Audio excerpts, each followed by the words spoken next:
اینجاست. بسم الله الرحمن الرحیم. در قسمت لیست محصولات قرار داده. در اول عکسی از محصول ما اینجا است و بعد از او اسمی از محصول، بعد از او کد محصول که توسط از شما میتونید که اسکن بکنید یا جستجو بکنید و پروداکت تایپ نوعیتی از محصول که استاندارد است یا خدماتی است یا وریانت.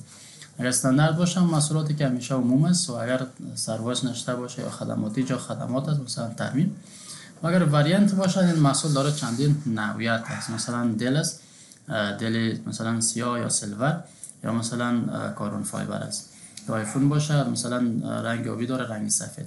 و این قسمت کاتگوریش است و این قسمت هم برند یا نامه کمپانی است. به طور مثال این برندش تویوتا است. خب اینجا قیمت خرید جنس است، برای شما دلار باشه افغانی هر چیزی که باشه نمایش میده و قیمت فروش و واحدش یا کارتن است و واحد خریدش هم کارتن، واحد فروش هم عدد.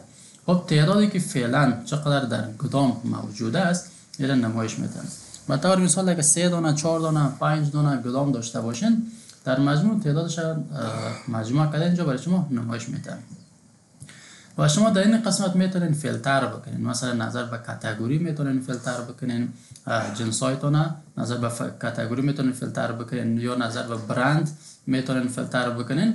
به این شکل میتونین فیلتر بکنین یا اسم محصول در اینجا جستجو بکنین که نظر به اسم محصول برای شما اینجا بیاید. یا کد جنس در این قسمت شما نوشته میکنین، کد جنس باید برای شما ظاهر شود، فیلتر میکنین. خلاصه بسیار زیاد سریع برای شما همون محصولات جستجو میکنن. یا اگر کلای فیلتر پاک کردن پس اینجا باز نشانه کلیک میکنین تمام فیلتر از شما اینجا پاک میشن. خب این قسمت پی دی اف است، شما میتونین که همین محصولات کلایش به پی دی اف تبدیل بکنین. و این قسمت هم اکسل است که شما میتونین محصولاتون به اکسل تبدیلش بکنین.